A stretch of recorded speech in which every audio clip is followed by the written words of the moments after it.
ሰላም ነው እንዴት ነሽ ሰላም ነው እግዚአብሔር ይመስገን አሉ ማዘር እሺ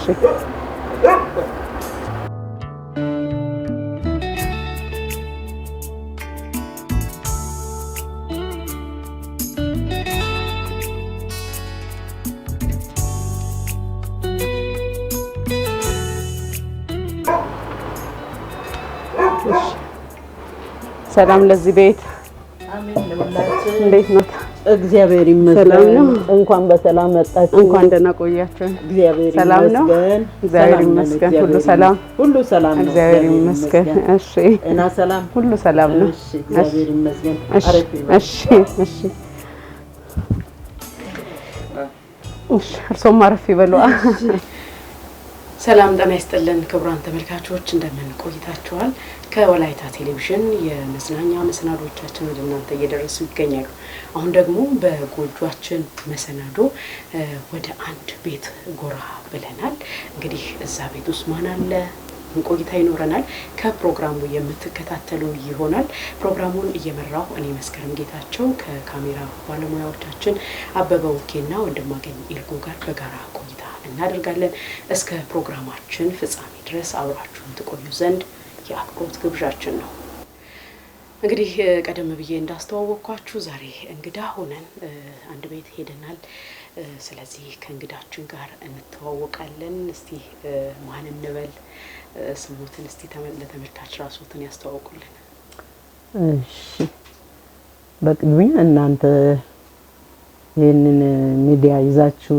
እስከ ቤቴ በመምጣታችሁ ታላቅ አክብሮት አለኝ እና እግዚአብሔር ይስጥልኝ ነው ምለው ስሜ ወይዘሮ አስካለ በቀለ ገብሬ ይባላለሁ እና የአምስት ልጆች እናት ነኝ የሁለት ወንድና የሶስት ሴት ልጆች እናት ነኝ በጣም እናመሰግናለን እንግዲህ ተመልካቾቻችንም ማንጋ ያሳልፋሉ ዛሬ ብለው እንዳይጠብቁ ያው እንግዲህ አስተዋውቀናል አሁን ከርሶ ጋር ቆይታ እናደርጋለን እስቲ በቀድሚያ ለመግቢያ እንዲሆነን ወይዘሮ አስካለ የተወለዱ ማን ናቸው የሚለው ዝርዝር ውስጥ እንግዲህ ልንገባ ነውና የተወለዱ አስተዳደጉትስ ምን ይመስላል የሚለው እስቲ ተመልካች እንገሩልን እኔ ቀድሞ በሶዶ ዙሪያ ወረዳ በወጃቀሮ ቀበሌ ተወለድኩ ባሁኑ ያው ሶዶ ከተማ አስተዳደር ውስጥ ነው እና አስተዳደጌ ያው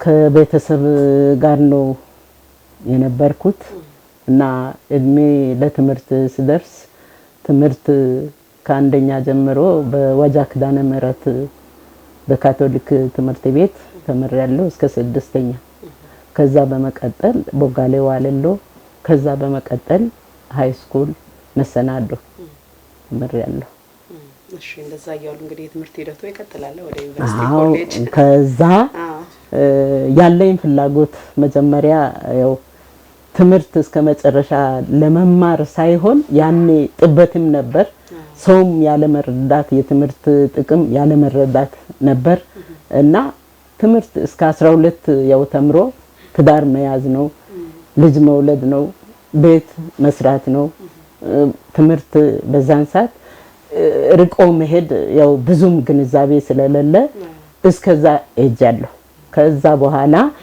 ትዳር ከያዝኩና 3 ልጅ ከወለድኩ በኋላ ቆጨኝና ትምህርት ለምን አልማርም በሚል በደቡብ ዩኒቨርሲቲ ምንም ያኔ ቋንቋም ችግር ነበር እንግሊዘኛ ያው ሌክቸሮች እንግሊዘኛ ሲናገሩ ምንም ያው ያጽፋሉ እንደ መጀመሪያው እንትን ያጽፋሉ ብለን ስንገምት እነሱ እየተናገሩ ወደፊት መሄድ ነው እና በዛን ሰዓት ምን መሆን አለብኝ በሚል 3 ልጅ ከወለድኩ በኋላ ትምህርት እንደገና የመማር ዕውቀቱ የሌላውን ሳይ ለኔም እየገባኝ ሲሄድ ትምህርት መማር አለብኝ የሚለውን በራሴ ወሰንኩና ገባው ደቡብ ዩኒቨርሲቲ ገብቼ ዲፕሎማ ስማር ብዙ ችግሮች ነበሩኝ።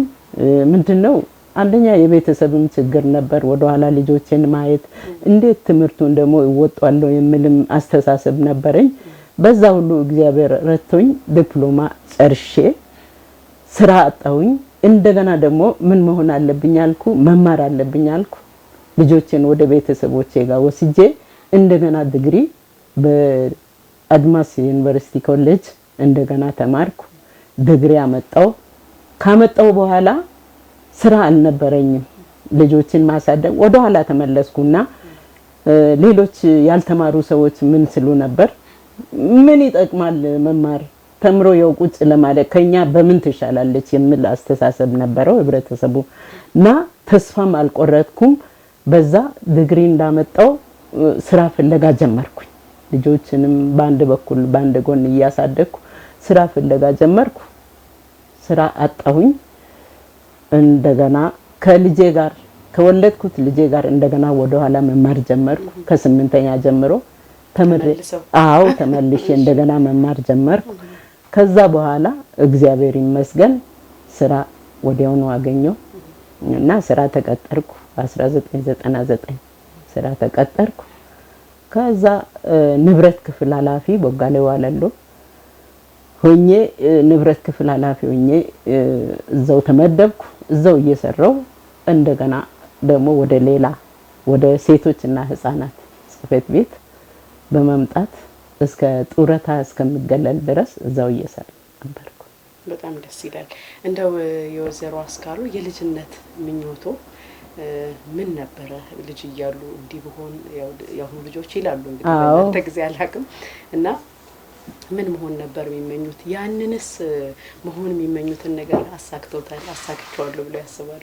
አዎ ያኔ እንዳሁኑ ቴክኖሎጂም ባልበዛበት ዘመን ያው ምኞታችን ትምህርት እስከ 12 መማር ነው። ከዛ በኋላ ትዳር መያዝ ነው፣ ልጅ መውለድ ነው፣ ቤት እንድኖረኝ ነው። ሌላ ምንም ያሰብኩት ነገር የለም ያኔ ማለት ነው።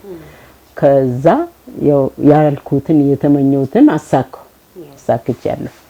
ልጅ ወልጃለሁ። ማግባቱ ልጅ መውለዱን አገባው፣ ልጅ ወለድኩ፣ ቤት ሰራው። በቃ ከዛ በኋላ ከኋላ ነው የመጣው እንጂ አስተሳሰቡ እስከ ባል ማግባት ነበር። ከዛ በኋላ ካገቡ በኋላ ነው ወደ መማሩ የገባሁት። ምክንያቱም ቴክኖሎጂ እየበዛ ባለበት አልቆየም፣ እየሄደ ስለሆነ ሌላውን በማየት እኔም ለምን አልሞክርም የሚለውን ሞከርኩ። ያም ተሳካልኝ፣ እግዚአብሔር ይመስገን። እሺ እንግዲህ በተለያዩ መስሪያ ቤቶች እንደሰሩ ነግረውናልና እንግዲህ በእነዚህ መስሪያ ቤቶች በሚሰሩበት ወይም በሚቀጠሩበት ጊዜ ከዛ ከመስሪያ ቤቶቹ ኢንቫይሮንመንት ጋር ሁኔታ ጋር እንዴት ተላመዱ? እንዴት ስራዎችን ሲያስኬዱ ነበር? እሺ እሱ እንግዲህ ስራ ስቀጠር ከህብረተሰቡ ጋር እንዴት መኖር እንደሚገባኝ ጥበብን መረጥኩ። ጥበብን መርጬ እኔ ማገለግልበት ተገልጋዮች እኔ ጋር መጥተው ምን መሆን እንዳለባቸው፣ እኔ ደግሞ ወደ ኃላፊዎች ስቀርብ ከሌላው ባለሙያ ጋር እንዴት መኖር እንደሚችል የራሴን ስልት አመነጨውና እንዴት ነው በፍቅር ወደ ሰው መቅረብ እንደሚገባ፣ ሰዎችን ወደኔ በፍቅር እንደሚስብ ያንን ሁሉ ተማርኩኝና በስራ ዓለም ላይ ከህብረተሰቡ ካሉ ማህበረሰብ ጋር በሰላማዊ ሁኔታ በፍቅር እየሰራው ነበር። እንደው በርሶ ጊዜ እርሶ በጀመሩበት ሰዓት የነበሩ ወጣቶች የስራ ባህላቸውና አሁን ላይ ያሉ ወጣቶች የስራ ባህልን እንዴት ያነጻጽሩታል? ምን ይመስላል ያኔ የነበረው ለስራ ተነሳሽነትና አሁን ያሉ ወጣቶችስ? ያኔ የነበረው ምንድነው ብዙ የስራ እድል አልነበረም ለወጣቱ። ወጣቱ ራሱ ደግሞ ፈጠራ አልነበረውም። አሁን ግን በተሻሻለ ጊዜ ወጣቱ ስራ ፈላጊ ነው። ስራ ሲፈልግ በሚፈልግበት መስመር ሳይገኝ ሲቀር ተስፋ የመቁረጥ ሁኔታ አለ። ያኔ ከቤተሰብ የተሰጠውን ትዕዛዝ የራሴ ፍላጎት ደስ እያለን፣ ምክንያቱም ብዙ ውጣ ውረዶች የሉም እና በዛን ሰዓት ጠይቀን ነው ከቤተሰብ የምንወስደው። ልብስ ሌላውንም የሚያሟላ ቤተሰብ ስለሆነ ወጣቱ ያኔ ችግር አልነበረው። አሁን ግን እየተሻሻለ ስመጣ የስራ ማግኘት እድሉ ደግሞ በጣም እየጠበበና ወጣቱ ደግሞ በአሁኑ ሰዓት ስራ የመምረጥ ድሮ ያለው ስራ አንመርጥም። እኔ ወጣት በነበርኩ ጊዜ የተኛውንም ስራ ቤተሰብ አዘዘ ሌላው አዘዘ መስራት እንፈልጋለን። አሁን ግን ወጣቱ ስራ ይመርጣል፣ የመምረጥ ሁኔታ አለ እና ያና ይሄኛው ትንሽ የመለያየት ሁኔታ አለ። በጣም ጥሩ። እንግዲህ እርሶ ያው አብዛኛውም ሰው የሚያውቁት በሴቶች እንዲሁም ደግሞ ህፃናት መብት ተሟጋች ናቸው ይባላል እንግዲህ እንደሰማነው እና ወደዚህ ለህፃናት ለሴቶች ተሟጋች እንዲሆኑ መነሻ ምክንያት የሆኑ ወይ በእርሶ ላይ የደረሰ ወይም ደግሞ ይሄ ነው ወደዚህ እንድገባ ያደረገ የሚሉት መነሻ ምክንያት አሉት? መነሻ ምክንያት መጀመሪያ እዛ ሲገባ አልነበረኝም። ምክንያቱም በምድብ ተመድቤ ገባው እንጂ ለሴቶች ይሄንን አደርጋለሁ የሚል አልነበረኝ። የስራ ፍላጎት ካለው አንፃር ወደዛ ሲገባ ስራውን ለመስራት እንጂ ሴቱን እንዲያደርጋለሁ እንዲሆናለሁ የሚል ግምት አልነበረኝም እና በኔ የደረሰው ባልሳገባ የኛ አሁን ከተማ ዳር ነው ቤተሰባችን እዚህ ከተማ ዳር ሆኖ እያለ ወደ ገጠር አገባው። ሳገባ ተጽኖ ነበር። በፍጹም ሁለት ልጅ እስኪወልድ ቤተሰብ አልተቀበለኝ። ምክንያቱም አስተምረናት ወደ ኋላ ተመልሳ ወደ ገጠር ገባች፣ ዳግም አትነሳም፣ ሰው አትሆንም በሚል ብዙ ተጽኖ ነበር እና ከዛ እነሱ እንደዛ ስላሉ እኔ ደግሞ ልጆችን እዛ ያገባውበት እዛ ለቤተሰቦቹ ሰጥቼ የ3 ሰዓት መንገድ ተጉዤ ነው በእግር ተጉዤ ነው ሃይስኩል የተማርኩት እና እግዚአብሔር አልጣለኝም። መጨረሻ ላይ ውጤታማ ሆኛለሁ እና ሴቶች ጋር ስገባ መርጬ አውቄ እንዲሆናለሁ ብዬ አልገባሁም እና ገብቼ ብዙ ነገሮች አይቻለሁ። ገብቼ ያየሁት ምንድነው በሴት እህት ላይ ጥቃት፣ በሴት ልጅ ላይ ጥቃቶች ነበሩ በብዛት። አስገድዶ መድፈር ነበር፣ እንደገና በአሰሪዎች መጎዳት ነበር፣ በባሎቻቸው ደግሞ የተገፉ ሰዎች ነበሩ። እነሱን ሳይ በጣም በቃ እልህ ውስጥ ገባሁኝ። ለምን ባለኝ አቅም በምክርም ባስተሳሰብም ለምን አልመልሳቸውም የሚል ነበረኝና እየሰራው ሲሄድ ብዙ ቻሌንጆችም ነበሩ እና እየሰራው ምንድነው ያጋጠመኝ ምንድነው አንድ ጊዜ አንድ የ3 ዓመት ልጅ በሁለት ልጆች አባት ተደፍራ በፍስቱላ ነበር ሽንት ምሸነው እና ፍትህ ላይ አስገብተን 6 ዓመት ብቻ ፈርዶ እንሞታለን አልኩ። እንሞታለን። እቺ ልጅ አሁን በፍስቱላ እየሸናች ህይወቷ ሳይታወቅ የመኖር ያለ መኖር እንትኗ ሳይታወቅ 6 ዓመት መፍረድ ማለት ህግ አለ ወይ በሚል እስከ ክልል በመጮ ከክልል ማልፈል እስከ ፌደራል በመጮ 13 ዓመት ተፈረደበት። በአጋጣሚ ልጅቱም እየቀየች ሞተች እና 13 ዓመት ጨርሶ ያ እስረኛው ህግ ታራሚው ወጣ። ከዛ በኋላ በቃ በጣም ቁጭት ያዘኝ። ሴቶች ለመብታቸው ምን ያህል ይታገላሉ የሚል በየቦታው በየመስሪያ ቤቱ ሴቶችን በማበረታታት በማስተማር መብት እንዳላቸው ግዴታም እንዳላቸው በማስተማር ሴቶች ደግሞ አቅም አግኝተው ሰው እንዲሆኑ እስከ ላይኛው ድረስ እንዲሄዱ እንዲማሩ ያ ትግሉ ነበረንና ያው ተሳክቷል ማለት ነው። ብዙም ባይሄድ በዚህ ሂደት ውስጥ ያዩት ለውጦች በቃ በዚህ ልቤ ረክቷል የሚሉት ነገር ምንድነው? በዚህ በተለይ በትግሉ ስለ ሴቶች ስለ ህፃናት በሚሟገቱበት ጊዜ ይሄን በቃ ማሳካት ፈልጊያለሁ ብለው ያሳኩት ነገር ምንድነው? ለውጥ አለ። ለውጥ ያለው ምንድነው? ሴቶች ከዚህ በፊት አቅማቸውን መብታቸውን አይረዱም ነበር። አሁን እኛ እንደዛ እያልን በማስተማር እያለን ሴቱ ወጥቶ በፊት ተጎቶም ኢቤቱ ይቀመጣል፣ ተደብድቦም ተቃጥሎም ኢቤቱ ይቆያል። ግን መብቱን አውቆ ወጥቶ መጥቶ አመልክቶ ፍትህ ሲያገኝ ለኔ አንድ እርካታ ነው እሱ። ይሄንን አግኝቻለሁ በጣም ደስ ይላል። ከዚህ ወጣ ስንል ደግሞ ያው የቤተሰብ ህይወት አለ። ቀደም ሲል ነግረውናል ወደ 5 ልጆች አሉኝ ብለዋልና ባለቤቱ ማን ይባላሉ? እንደው ልጆቹንም ስማቸውን እየጠቀሱ ቢነግሩን። ያው ከልጆቹ መሀል የምትታወቅም ሴት አለች። በማን ወጣ ነው የሚለውን እናጣራለን። እና እኔ መጀመሪያ ትምህርት ሳልጨርስ ነው ከ8ኛ ክፍል ነው ያገባው። ከ8ኛ ክፍል አግብቼ ነው እስካሁን የመጣሁት እና ባለቤቴ አቶ ማሪዮ ታንቱ ይባላል። ልጆቼ አንደኛ የመጀመሪያ ልጄ ዶክተር ሰናይት ማሪዮ ትባላለች። ሁለተኛ ልጄ ማዛ ማሪዮ ትባላለች እቻት። ሶስተኛ ልጄ ምናልባት ሚዲያ ላይ ሰርቶ ነበር መሳይ ማሪዮ ነው። አራተኛው ተመስገን ማሪዮ ቴክኒክና ሙያ መምህር ነው። አምስተኛው ልጄ ዘበናይ ማሪዮ ትባላለች እና ልጆቼ በርግጥ ከእግዚአብሔር የተነሳ በእኛም ብርታት በአባታቸው ብርታት ልጆችን መስመር እያሳየን ነው። ጥሩ ምግባር ይዞ እንዲያድጉ ነው ያሳደግናቸው እና ትምህርት ላይ ከኔ የበለጠ አባታቸው በጣም ጠንካራ ነበር። ትምህርት እንዲማሩ ውጤት እንዲያመጡ ትልቅ ቦታ እንዲደርሱ ብዙ የረዳቸው እሱ ነው። እኔም ከስር ያው አስተዋጽኦ የለኝም አይደለም፣ ከስር እየደገፍኩ ሞር የረዳቸው እሱ ከእግዚአብሔር በታች እና ልጆቼ አሁን አንድ ዶክተሬት እና 2 ማስትሬት 4 ባለቤቴ እኔን ጨምሮ 4 ዲግሪ ያለን ሰዎች ነን። ተንበሻብሻቸው እግዚአብሔር ይመስገን። በጣም ደስ ይላል። እንግዲህ ያው በአንድ በኩል ያው እንዳሉት ስራ አለ፣ ሴቶች መብት ለህፃናት መብት ይሟገታሉ። ከዛ ደግሞ እዚህ ጋር እናትነት አለ፣ ቤተሰብ ማስተዳደር አለና ይሄንን አቻችሎ ከመሄድ አንፃር እንዴት ነበር ሲያስኬዱ የነበረው?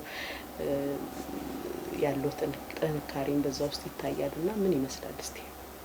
ያው ጥንካሬው ምንድነው? መጀመሪያ ፍላጎት ነው። ለአንድ ነገር መሰረቱ ፍላጎት ነው።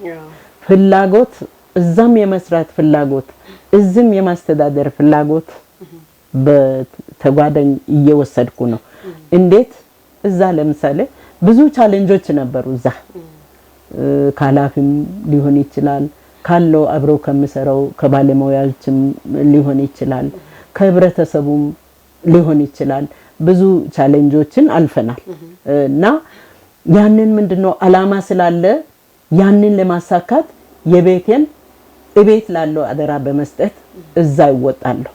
ከዛ ደግሞ ማህበራዊም አለ፣ እሱንም ደግሞ ከጎን እያስከርኩ እግዚአብሔርን በመያዝ እንዴት መሆን አለብኝ፣ እኔ ወደፊት መሄድ አለብኝ፣ ስለዚህ ውጤታማ መሆን አለብኝ። ስለዚህ እዛም ተልካሻውኝ ሌላ ሰው አይ እሷን ከማየት የሚል ሰው አይደለሁም። በሳት እገባለሁ፣ በሳት እወጣለሁ። ምንም የፈለገ ችግር ቢኖር ሳቴን እጠብቃለሁ። ኃላፊዎችን አከብራለሁ፣ ባለሙያዎችን አከብራለሁ፣ ተገልጋይን አከብራለሁ። እንደዛ ያልኩ እግዚአብሔር ያኛውንም ይሄኛውንም አብሮ እንዲሄድ አድርጎ ለዚህ ያደረሰኝ። በጣም ጥሩ። እንደው የአብዛኛው ወላጅ እንግዲህ ችግር በዚህ ዘመን ላይ ስናይ ልጆችን ለቁም ነገር ማብቃት ወይም ደግሞ ልጆችን በስነ ምግባር አንጾ ጥሩ ደረጃ ማድረስ በጣም ብዙ ትግል ይጠይቃልና እርስዎ እንደው በተለየ እኔ በዚህ ጥበብ ነው በዚህ ስነ ምግባር ነው ልጆችን ማሳደገው ሚሉት ምንድነው? ለሌላው ትምህርት የሚሆን ነገር ልጅ በማሳደጉ ሂደት? እኔ እንግዲህ 3 ልጆችን ቅድሚያ እንደነገርኩሽ ገጠር ነው የወለድኩት። 2 ልጆች ብቻ ነው እዚህ ከተማ ገብቼ የወለድኩት። ያኔ ኮምፒቲሽን አልነበረም። ልጆችን እንዴት እናሳድግ፣ ምን እናልብስ፣ ምን እናግጥ የሚል እንትን የለኝም። ያለው ነገር የተገኘውን ልጆች ለብሶ የተገኘውን በልቶ ነው ያደጉት። አሁን ግን ውድድር ዘመን ሆነ። ያሁኑ ሰዎች በጣም እየተቸገሩ ነው። እኛ ያንንም ዳይፈር ያኔ አልነበረም፣ የሽንት ጨርቅ እያጠብን ነበር። አሁን ከኢኮኖሚ ጋር ለሰው ያለው ችግር አብሮ አይሄድም እና በዛ ምንድነው ጥበብ ነው። ጥበብን ሰው ይዞ መሄድ እኔ አሁን ልጆቼን ያው እንዲያድጉ እስከዚህ ደረጃ እስኪደርሱ ምንድነው ምክር ነው የሰጠኋቸው። ምክር የሰውን አትዩ፣ የሌሎች ልጆች የለበሱትን ያጌጡትን አትዩ። ሰው እንደ ቤቱ ነው የሚኖረው። ስለዚህ እግዚአብሔር ደግሞ እድሜ ሰጥቶ ነገ ሌላው የሚመኝ ይሆናል የናንተን። ስለዚህ ትምህርታችሁን በስነ ስርዓት ተማሩ የሚል ምክር ነበረን።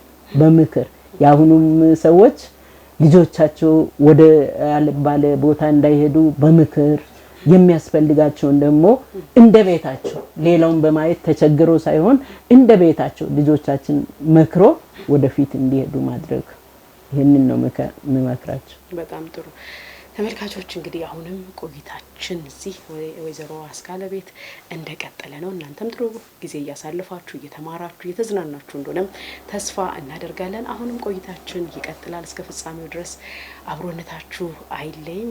እንግዲህ ወይዘሮ አስካለ ያው ልጆቹ እንግዲህ አሁን ላይ ቀደም ሲል እንደነገሩን ጥሩ ደረጃ ላይ ነው ያሉት። በተለይ ደግሞ ያው እኛ በስፋት ያው ሁሉም ሰው ያውቃታል ብዬ ማስበው ዶክተር ሰናይትን ነው።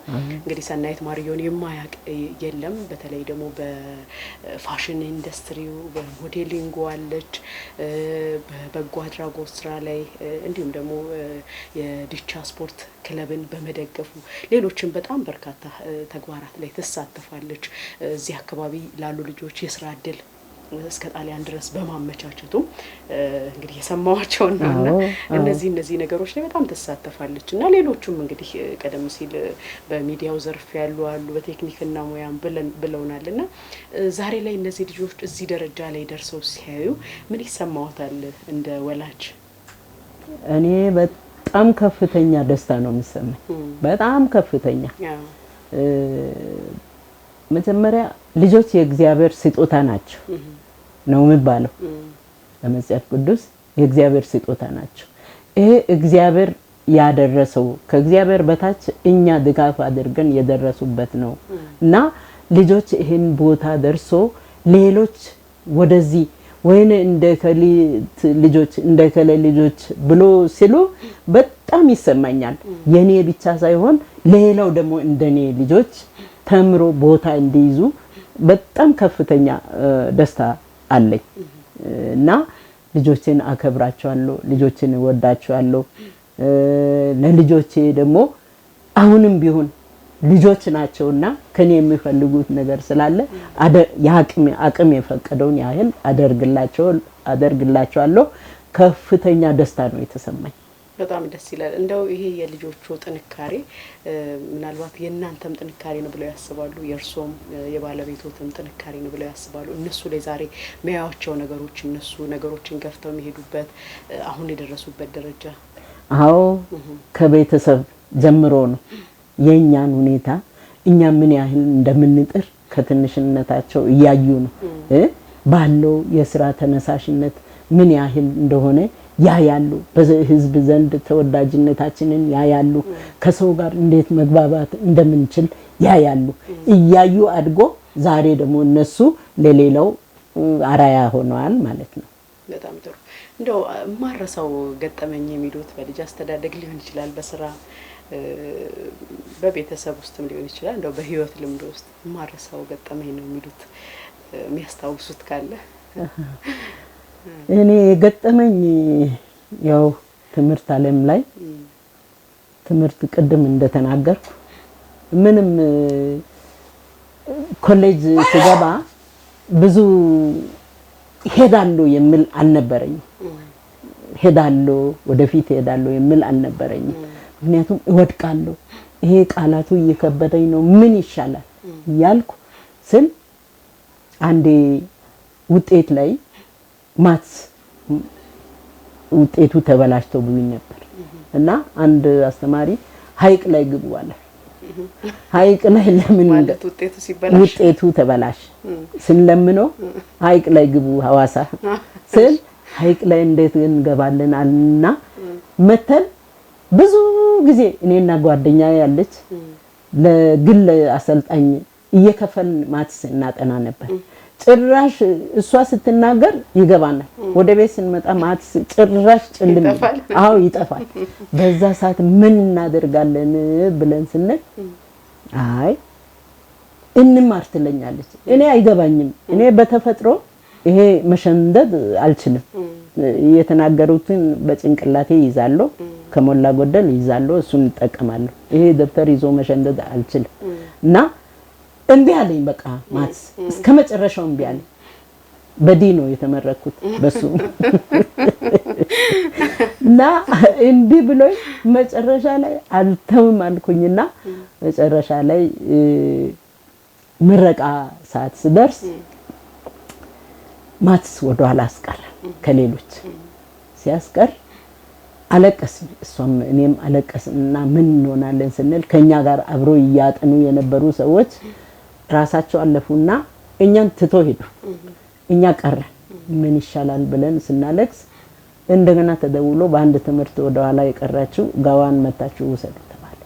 እንደገና እዛው ምረቃ ቦታ አበባ ይዘን ገባን እና እግዚአብሔር ያንን አሳክቷል። ስለዚህ ለትምህርት ምን ያህል ፍላጎት እንዳለኝ በዛ ገምቻለሁ። ወደኋላ ብቀርም አልተውም በማለት ከሌሎች ለመቅረት ስለማልፈልግ ጥረት አድርጌ እዚህ ቦታ ደርሻለሁ። እግዚአብሔር ይመስገን ያገጥሞኛል። አሁን ላይ ደግሞ እንግዲህ በቅርቡ ጡረታ ወጥተዋል። እንግዲህ ጡረታ መውጣት ያው ትልቅ ክብርን ጭምር ነው። በጡረታ ሲገለሉ ደስ የሚል ስሜት ያለው ይመስለኛል እንደኔና እንደው እርስዎ ምንድነው የተሰማውት? ጡረታ በጡረታ ጊዜውን ጨርሰዋል በቃ ተብሎ ሲሸኙ ምንድነው የነበረው ስሜት እስቲ? እኔ በጣም ደስ ብሎኛል። የኔ ፈጥኗል፣ ጡረታውም ፈጥኗል። 19 አመት ነው የሰራሁት፣ ብዙ አልሰራሁም። 40 አመት 45 አመት 50 አመት ሰርቻለሁ ይላል። የኔ ግን ሁሉም ነገር እግዚአብሔር አዘጋጅቷል ነው የምለው።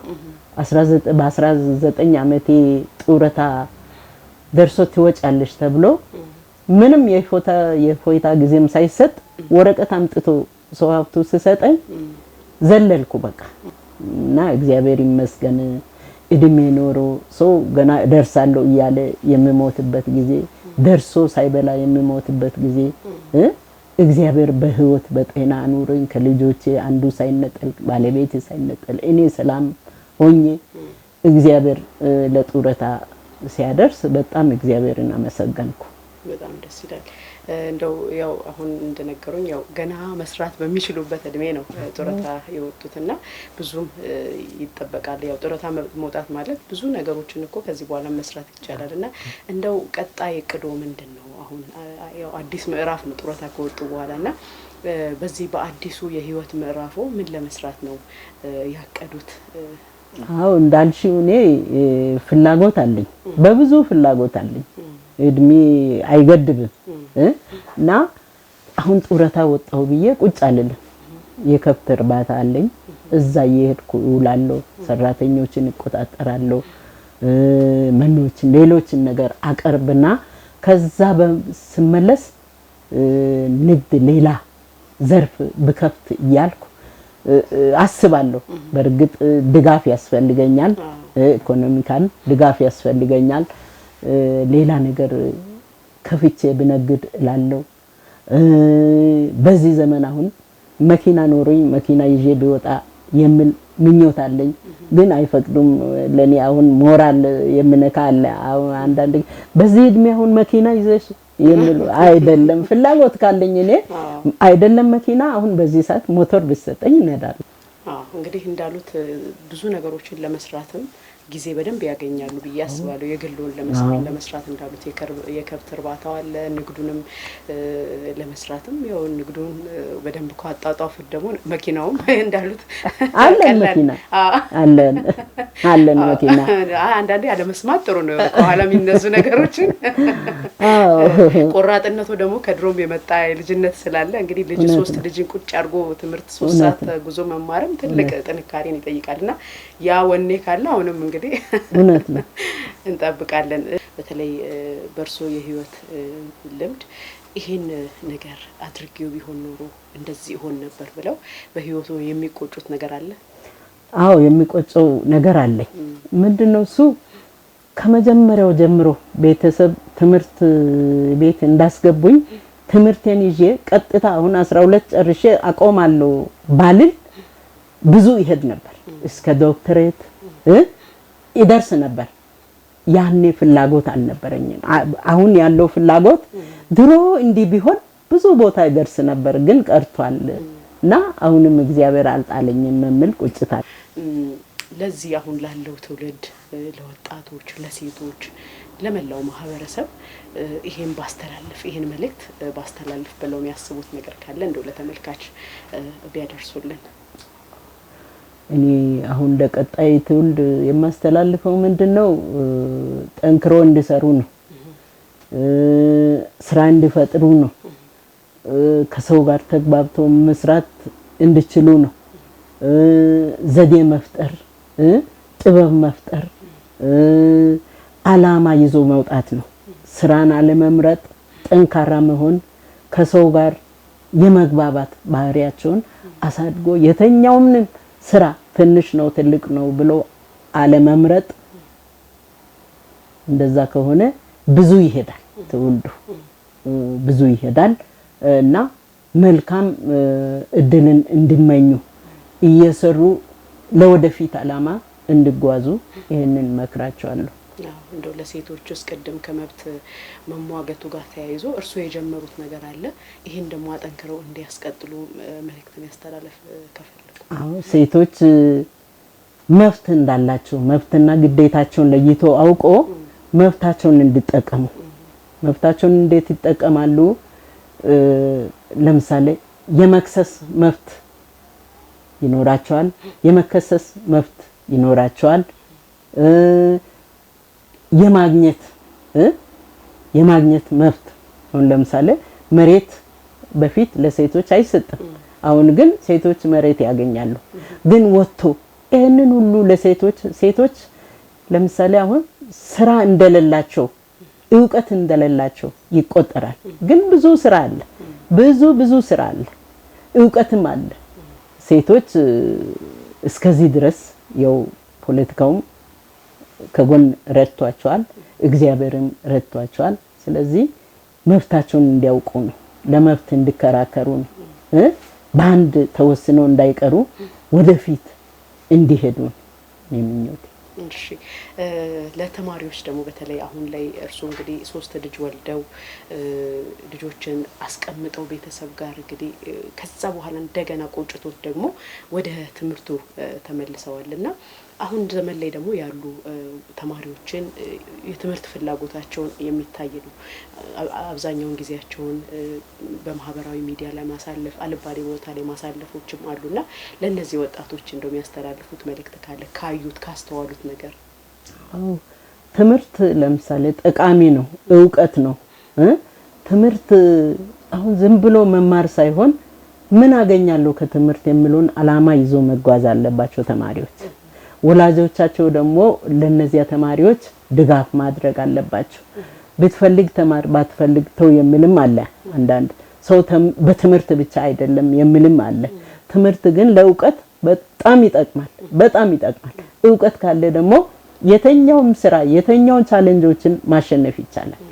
ዕውቀት በጣም አስፈላጊ ስለሆነ የአሁኑ ትውልድ ትምህርቱን በጠንካራ ሁኔታ ቢይዘው፣ መምህራን ደግሞ ተማሪዎችን በየጊዜው ቢከታተላቸው፣ አልባሌ ቦታ እንዳይሄዱ ለተማሪዎች ክበባት ኖሮ። አሁን ለምሳሌ ወላይታ ላይ በብዛት መዝናኛ የለም ለወጣቶች። ከትምህርት በኋላ መዝናኛ ወጥቶ እዛው ተዝናንቶ ሌላ ይሄ አልባሌ ቦታ ሳይሄዱ ተማሪዎች በትክክል ቢያጠኑ፣ በትክክል ውጤት ቢያመጡ፣ በትክክል ከሰው ባይኮርጁ ውጤት አለው ብዬ እገምታለሁ። በጣም ጥሩ። ያው እንግዲህ ተማሪዎችም ወጣቶችም ሴቶችም በዚህ ስክሪን የሚመለከቱ የእርስዎን ምክር ይሰማሉ ብለን ተስፋ እናደርጋለን። በመጨረሻ እንደው ማመስገን ፈልጋለሁ ሚሉት አካል ካለ ለናጠቃለል ስለሆነ? እሺ ማመስገን የሚፈልገው ወላይታ ቲቪን በመጀመሪያ እስከ ቤቴ መጥቶ ደስ ብሎናል፣ ስለዚህ ደስ ስላለን መተን እናነጋግር ብላችሁ እናንተ እስከ ቤቴ መጣችሁ ይሄንን ፕሮግራም በማካሄዳችሁ እጅግ በጣም እግዚአብሔር ይስጥልኝ እላለሁ። በመቀጠል ለዚህ ክብር ስደርስ ከጎን ሆኖ የደገፉኝ የሶዶ ከተማ ሴቶች ህፃናት መምሪያ ኃላፊና ባለሙያዎችን ከልብ አመሰግናቸዋለሁ። ሌላው ደግሞ ይሄ በሚዲያ ላይ ወጥቶ ዛሬ እናንተም እስከዚህ እንድትመጡ ያደረገው የሶዶ ከተማ ኮሙኒኬሽን አገልግሎት በጣም እጅግ አመሰግናቸዋለሁ። እና ሌሎች ደግሞ ይሄንን አይቶ በሚዲያ የሚለቁ አስተያየት የሚሰጡ ኮሜንት የሚሰጡ ሌሎች ሁሉ እንደኔ እግዚአብሔር ጤና ሰጥቶ ለመጨረሻ እንደዚህ በክብር የመሸኘት ይሁንላችሁ እላለሁ። በጣም እናመሰግናለን ወይዘሮ አስካለ። እርሶም ደግሞ ቤቶትን ፈቅደው ከኛ ጋር ጊዜ ለማሳለፍ ፈቃደኛ ስለሆኑ ከልብ በወላይታ ቴሌቪዥን በተመልካቾቻችንም ስም ከልብ እናመሰግናለን። ያው እድሜና ጤና ይስጡ፣ ያሰቡትን ያሳካሉ። አሜን አሜን። እድሜ ይስጣችሁ፣ እናንተም እድሜ ይስጣችሁ። ተባረኩ ተባረኩ። እንግዲህ ተመልካቾቻችን እስካሁን የነበረን ቆይታ ከወይዘሮ አስካለ ጋር ይሄን ይመስል ነበር። ጥሩ ትምህርት አግኝታችሁ እንደተዝናናችሁም ተስፋ እናደርጋለን። ፕሮግራሙን እንግዲህ እዚህ ላይ እናጠቃልላለን። ፕሮግራሙን እየመራሁ እኔ መስከረም ጌታቸው ከካሜራ ባለሙያዎች ወንድማገኝ ኢልጎና አበበ ኦኬ ጋር በጋራ ቆይታ አድርገናል። ሌሎች የወላይታ ቴሌቪዥን የመዝናኛ መሰናዶዎች ወደ እናንተ ይቀጥላሉ። ቀጣይ ጊዜ እስከምንገናኝ ድረስ ሰላም።